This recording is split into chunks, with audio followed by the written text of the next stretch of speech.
আসসালামু আলাইকুম ওয়া রাহমাতুল্লাহি ওয়া বারাকাতুহু। ওয়ালাইকুম সালাম ওয়া রাহমাতুল্লাহি ওয়া বারাকাতুহু। আপনারা সবাই কেমন আছেন? আলহামদুলিল্লাহ। প্রচুর ঠান্ডা পড়তেছে না? জি। এই ঠান্ডার মাঝে আমার যে দাড়ি পাকা মুরব্বি বাবাজিরা বসে আছেন তাদেরকে আমার অন্তরের গভীর থেকে ভালোবাসা ও মোবারকবাদ। الصلاة والسلام عليك يا رسول الله، الصلاة والسلام عليك يا حبيب الله،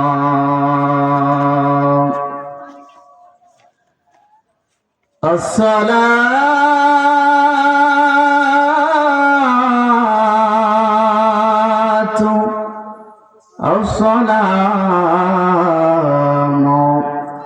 عليك يا شفيع المذنبين،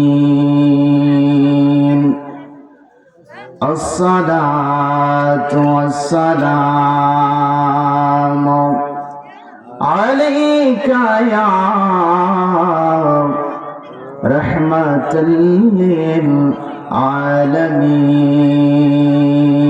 للعالمين، اللهم صل على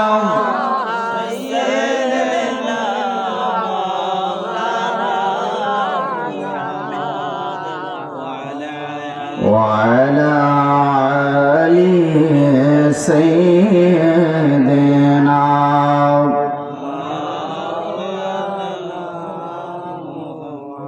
اللهم صل على مولانا محمد وعلى آل سيدنا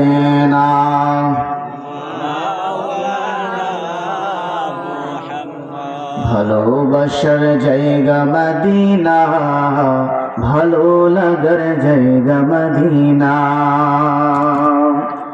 ভালোবাসার জায়গা মদিনা, ভালো লাগার জায়গা মদিনা, যতই দরদ পড়িতে মেঠে না, যতই দরদ পড়িতে মেঠে না, আশিক ছাড়া অন্য বোঝে না ভালোবাসার জায়গা মদিনা।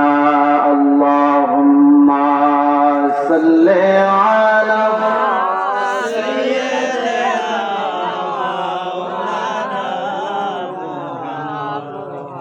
وعلى آل سيدنا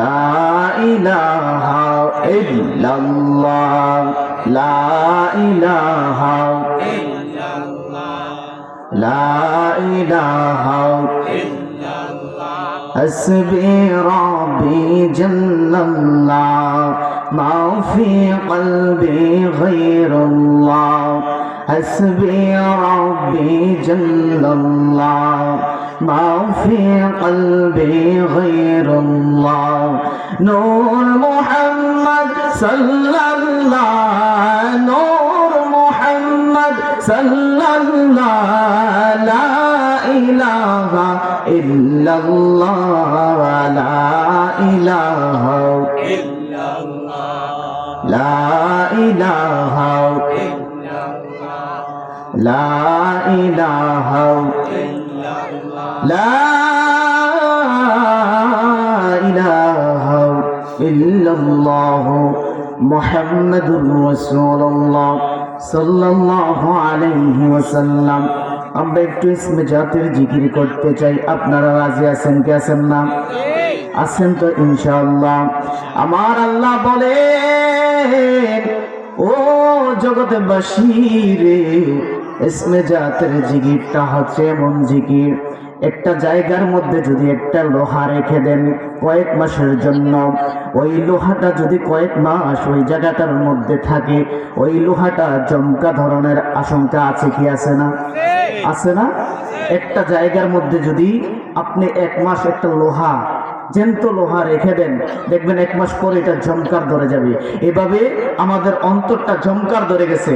ওই ইসমে জাতের জিকিরের মাধ্যমে আমাদের অন্তরটার ময়লাগুলো ওই লোহার মতন পরিষ্কার হয়ে যায়। সুবহানাল্লাহ। তাহলে আমরা একটু ইসমে জাতের জিকির করতে রাজি আছি তো ইনশাআল্লাহ? একটু জিকির করি, আল্লাহ আল্লাহ আল্লাহ আল্লাহ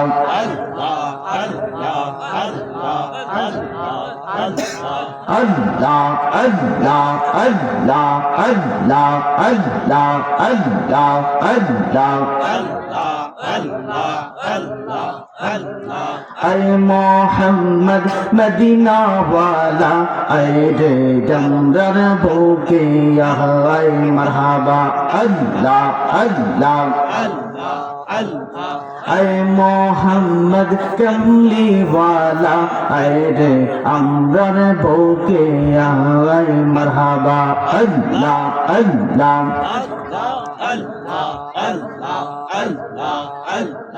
ফকির দরবেশ বাদশাহ ওলি কান্দে লইয়া ভিক্ষার ঝুলি। ফকির দরবেশ বাদশাহ ওলি কান্দে লইয়া ভিক্ষার ঝুলি। কাঁদেন তারা দিন রজনী, কাঁদেন তারা দিন রজনী, বসে গাছের নিচতলায়। আয় মোহাম্মদ মদিনা ওয়ালা, আয় রে আমরার বুকে আয় মারহাবা। আল্লাহ মাশাআল্লাহ, আল্লাহ আল্লাহ আল্লাহ। আয় মোহাম্মদ কমলি ওয়ালা, আয় রে আমরার বুকে আয় মারহাবা। আল্লাহ আল্লাহ তুমি মেহেরবান গো নবীজি, তুমি মেহেরবান ও নবীজি, তুমি মেহেরবান মারহাবা। আল্লাহ আল্লাহ নয়নে একবার দেখিলে জোড়াইতাম পরাণ, তোমায় নয়নে একবার দেখিলে জোড়াইতাম পরাণ। ও নবীজি তুমি মেহেরবান মারহাবা। আল্লাহ আল্লাহ আল্লাহ। আমরা সবাই পাপী গো নবীজি, আপনি দয়াবান। আমরা সবাই পাপী গো নবীজি, আপনি দয়াবান। আপনার দয়া দিয়ে করেন মোদের মুশকিল আসান। ও নবীজি আপনি মেহেরবান মারহাবা। আল্লাহ আল্লাহ আল্লাহ আল্লাহ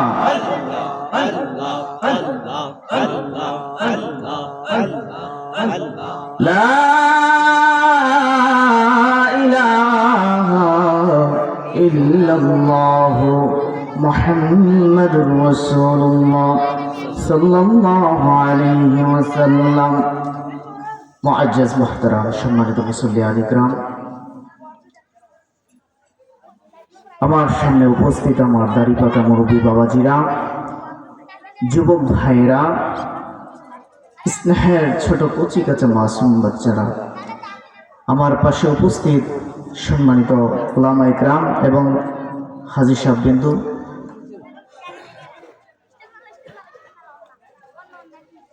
আজকের সম্মানিত সভাপতি সাহেব আলহাজ ডক্টর শহীদুল্লাহ সাহেব সহকারে,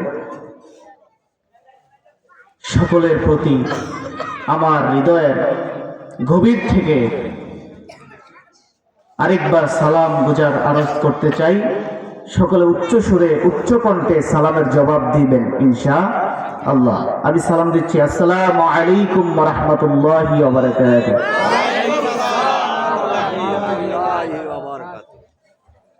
মহান রব্বে কারীমের দরবারে লাখ কোটি শুকর সুজুদ যে মহান আল্লাহ তাআলা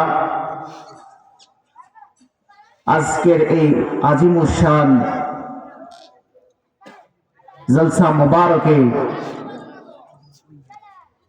আসার এবং বসার দু চারটি কথা বলার এবং আপনাদেরকে শ্রবণ করার শক্তি দিয়েছেন, সে মহান রব্বে কারীমের দরবারে একবার উচ্চ সুরে আদায় করি আলহামদুলিল্লাহ।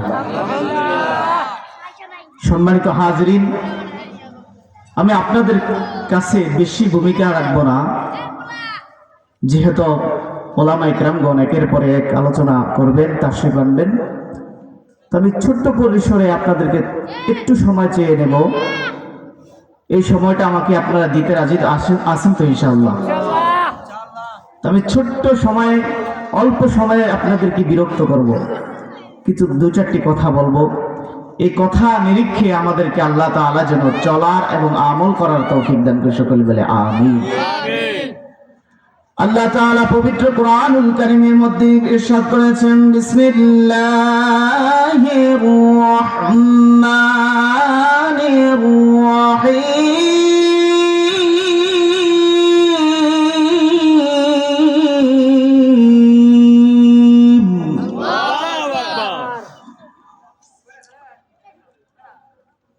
ومن آياته أن خلق لكم من أنفسكم أزواجا لتسكنوا إليها وجعل بينكم مودة ورحمة.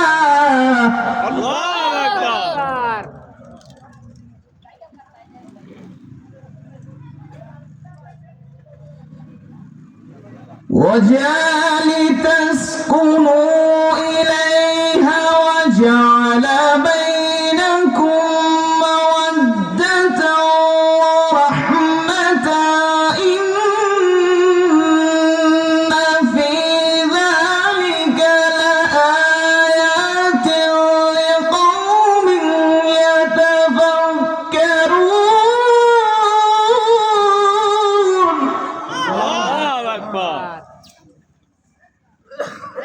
আমার বন্ধুগণ, ও আমার একবার মধুপুরবাসীর ভাইয়েরা, মধুশের ভাইয়েরা, আমার আল্লাহ রাব্বুল আলামিন অতি সুন্দর করে এই কোরআনের ভাষায় কিছু কথা বলেছেন। সেই কথাগুলো আপনাদের মাঝে আমি তুলে ধরতে চাই। কি এমন কথা তুলে ধরেছেন?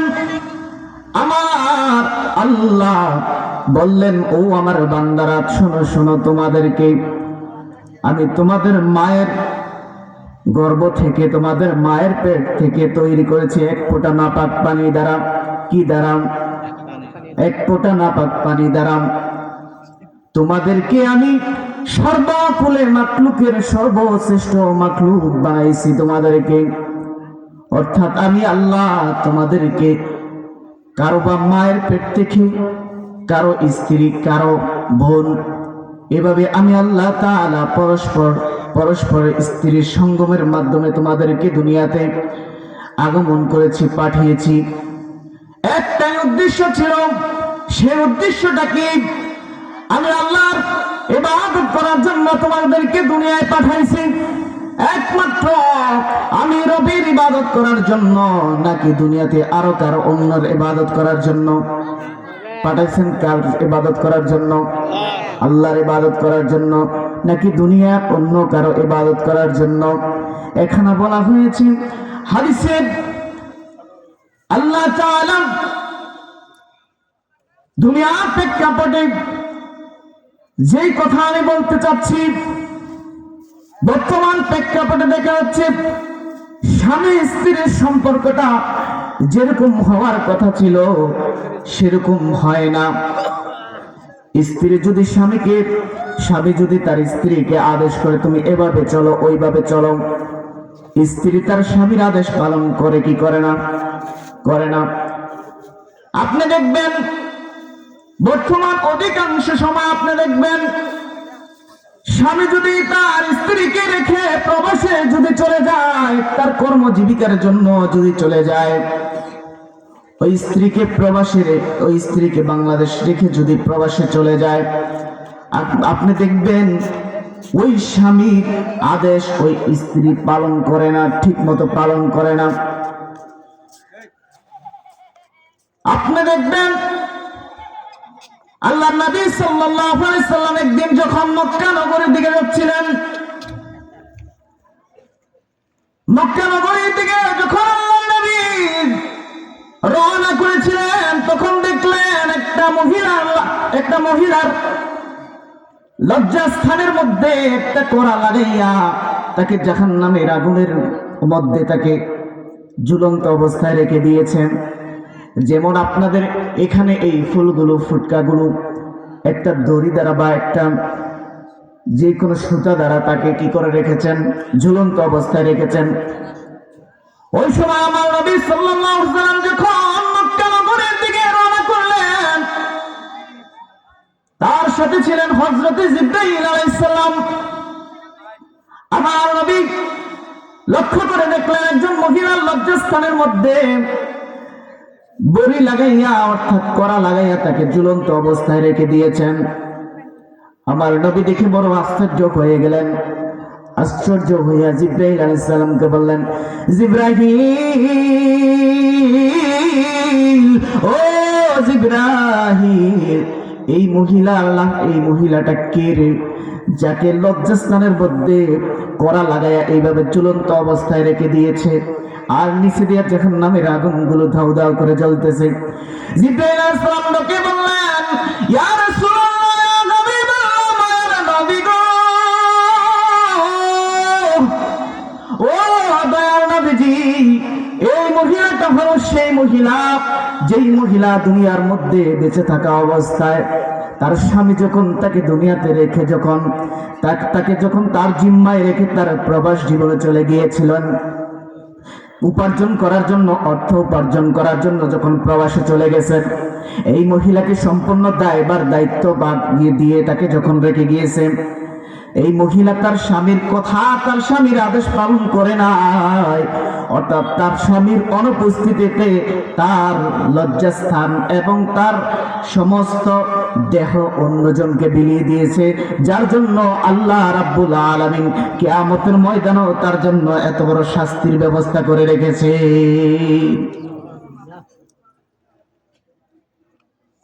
আমার মা বোনেরা, আপনাদেরকে বলতে চাই, দুনিয়ায় যদি আপনি স্বামীর সেবা যদি পরিপূর্ণভাবে করতে না পারেন, কাল কিয়ামতের ময়দানে আপনাকে জাহান্নামের কাঠগড়ায় দাঁড়িয়ে যেতে হবে। আল্লাহর হাবিব সাল্লাল্লাহু আলাইহি সাল্লাম অন্য হাদিসে বলছেন, যদি পৃথিবীতে এরকম কোন নিয়ম থাকতো, আল্লাহর পরে সেজদা দেওয়ার যদি কোনো নিয়ম থাকতো, তাইলে প্রত্যেকটা স্ত্রীকে বলা হতো যে তার স্বামীকে সেজদা করার জন্য। কেননা স্বামীর মর্যাদা স্ত্রীর কাছে এতই প্রিয়, গুরুত্বপূর্ণ আল্লাহ করে দিয়েছেন। এই জন্য স্বামীর খেদমত করা আমাদের প্রত্যেকটা মা বোনদের কর্তব্য।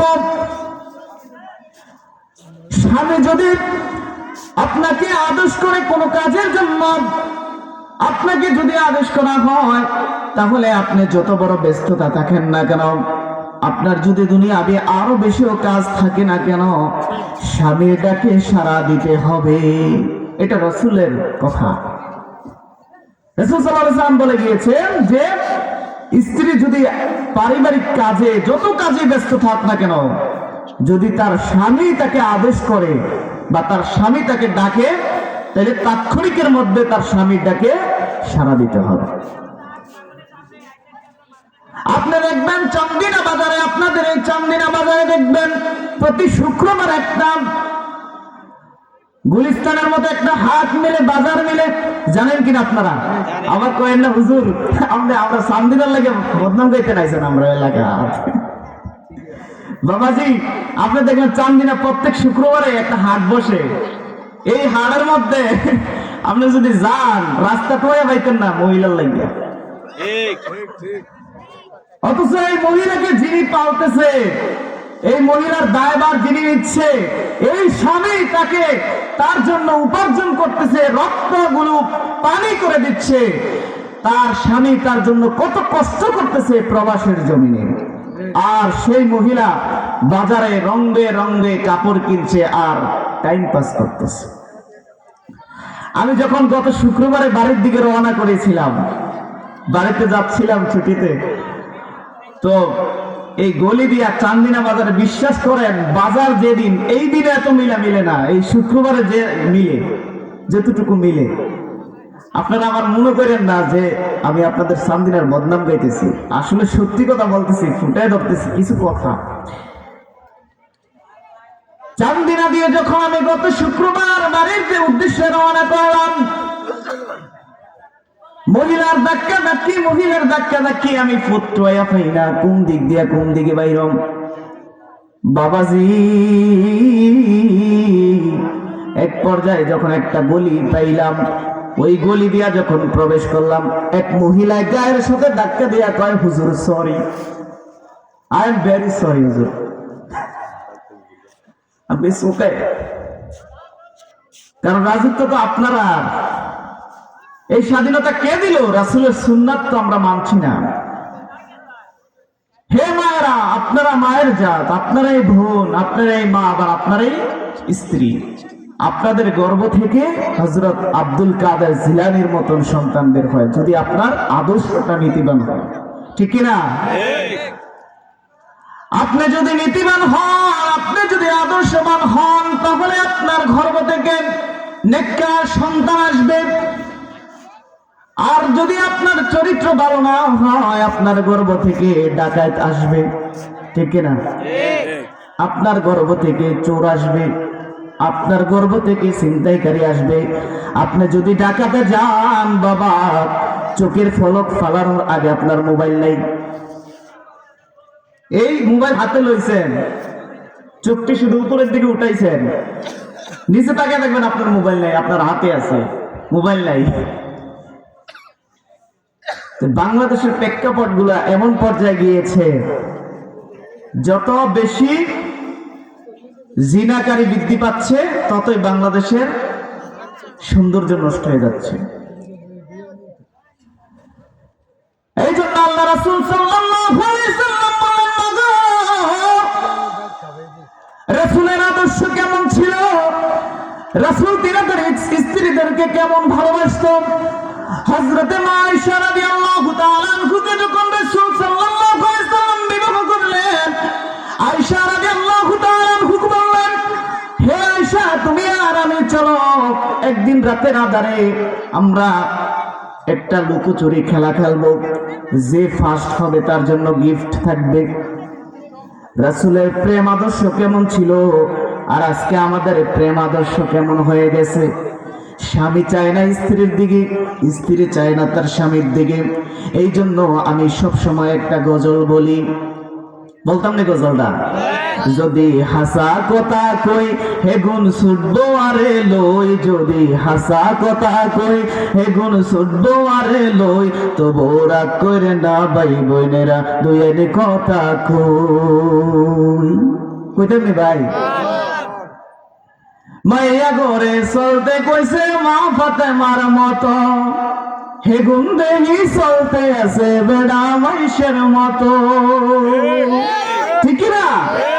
মাইয়া ঘরে চলতে কইছে মা ফাতেমার মতো, হে গুণ দেহি চলতে আছে বেড়া মাইশের মতো।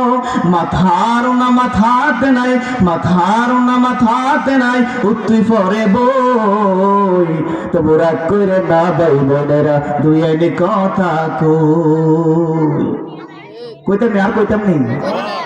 আরে বাইকটা মায়া লম্বা হইছে উঁচা জোতা কিনি, ফতে গাড়ে উত্তুই পরে বাবা আপনারা দেখছেন নি? দেখছেন নি আপনারা? মায়া যদি ভাই দূরা জুতা কিনে তারা এটা বইরা দিয়ে যখন রাস্তা দিয়ে হাড়া লাগায়, ওই যুবকের পাশে লেগে ওই সারে বেরিতে বেরিয়ে জুতা পরো কয় কিনা? এইগুলোই তো আমাদের সমাজ নষ্ট হচ্ছে। আরে বাইকটা মায়া লম্বা হয়েছে উঁচা জোতা কিনি, আরে ফতে গাড়ে উত্তই পরে আপনারা দেখছেন নি? আরে মাতার না মাথাতে নাই, মাতার না মাথাতে নাই, উত্তই পরে বই, তবু রাগ করে না ভাই বোনেরা, দুই আইনি কথা কই, তবু রাগ করে না ভাই বোনেরা, দুই আইনি কথা কই।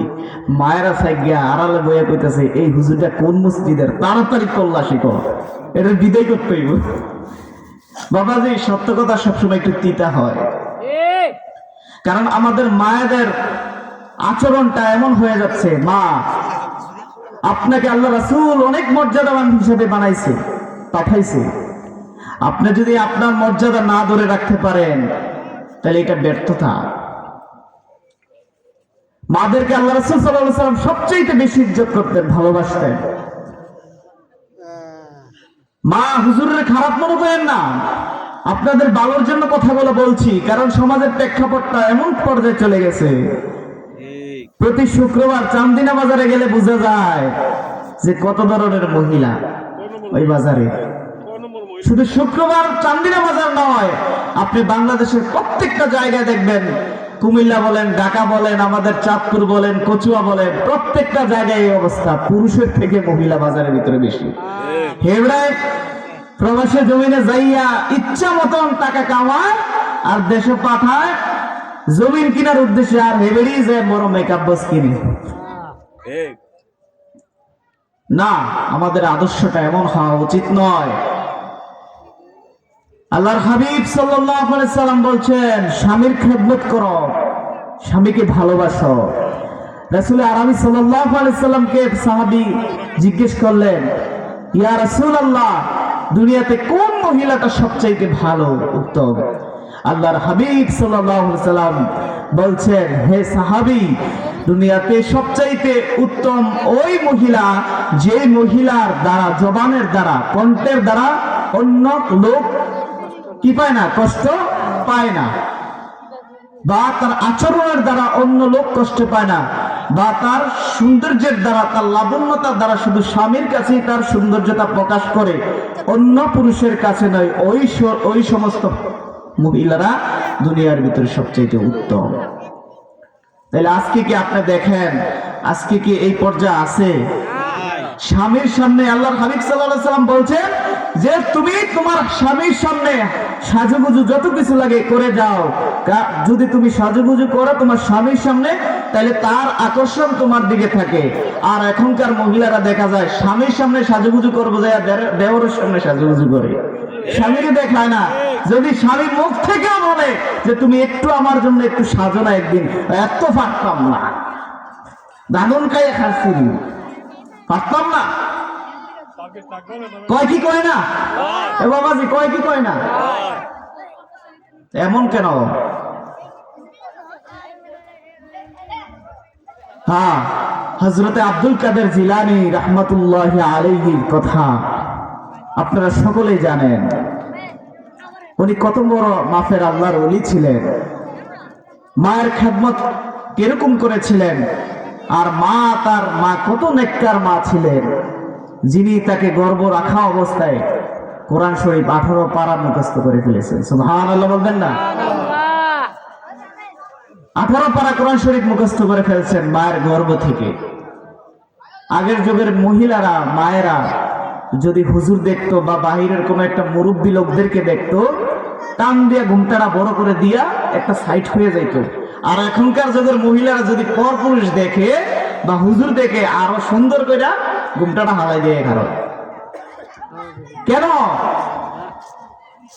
হে মা, আপনার আদর্শ এমন কেন হবে? আপনি তো ফলো করবেন হযরতে মা আয়েশা রাদিয়াল্লাহু তাআলাকে, আপনি তো ফলো করবেন মা ফাতেমা রাদিয়াল্লাহু তাআলা আনহাকে, নাকি জান্নাতি নারীদেরকে আপনি ফলো করবেন। আপনি ফলো করেন টিকটকে সবচাইতে কোন মেয়েটা বেপরদাহী। আজকের এই টিকটকের গজবে আমাদের সমাজটা খেয়ে দিয়েছে, আমাদের সমাজের মহিলাদেরকে শেষ করে দিয়েছে এই টিকটক নামের গজব। ইনস্টাগ্রাম, ফেসবুক, এগুলো আমাদের সমাজের মহিলাদেরকে ঠিক একেবারে বেহাল অবস্থা করে দিয়েছে। আপনি দেখবেন স্বামী দিন রাত ক্লান্ত পরিশ্রম করে, বাসায় আয়েশা যদি বলে বিবি পেটে ক্ষুধা লেগেছে খাবার দাও, বিবি বলে নিয়ে খেয়ে নাও, আমি পারবো না। কেন? তুমি দেখো না আমি কি করতেছি, তুমি দেখো না? কিন্তু এবারে টিকটক ভিডিও বানাইতেছে, অথচ স্বামী হাজবেন্ড সারাদিন অক্লান্ত পরিশ্রম করেছে, অন্যের বাসায় কাজ করেছে, কাজ করে এসে বিবিকে বলছে রান্না করেছো কিনা, খাবার দাও, সেই দিকে খেয়াল নাই, ওই মহিলা টিকটক নিয়ে ব্যস্ত। তাহলে এরা কি জান্নাতে যাইবো না জাহান্নামে যাইবো?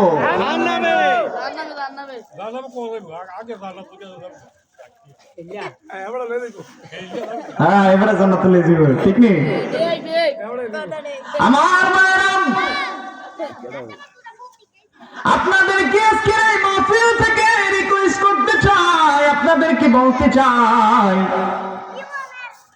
আজকের এই মাহফিলটা না যেন কোন মায়ের জন্য শেষ মাহফিল হয়ে যায়। আজকের এই মাহফিলটা না যেন কোন বাবার জন্য শেষ মাহফিল হয়ে যায়। আগামী বছর এই মাহফিল পাই কিনা সেটারও সন্দেহ আছে কি আছে না? ও মাগো, আপনার ভালোর জন্য এই কথাগুলো বলেছি।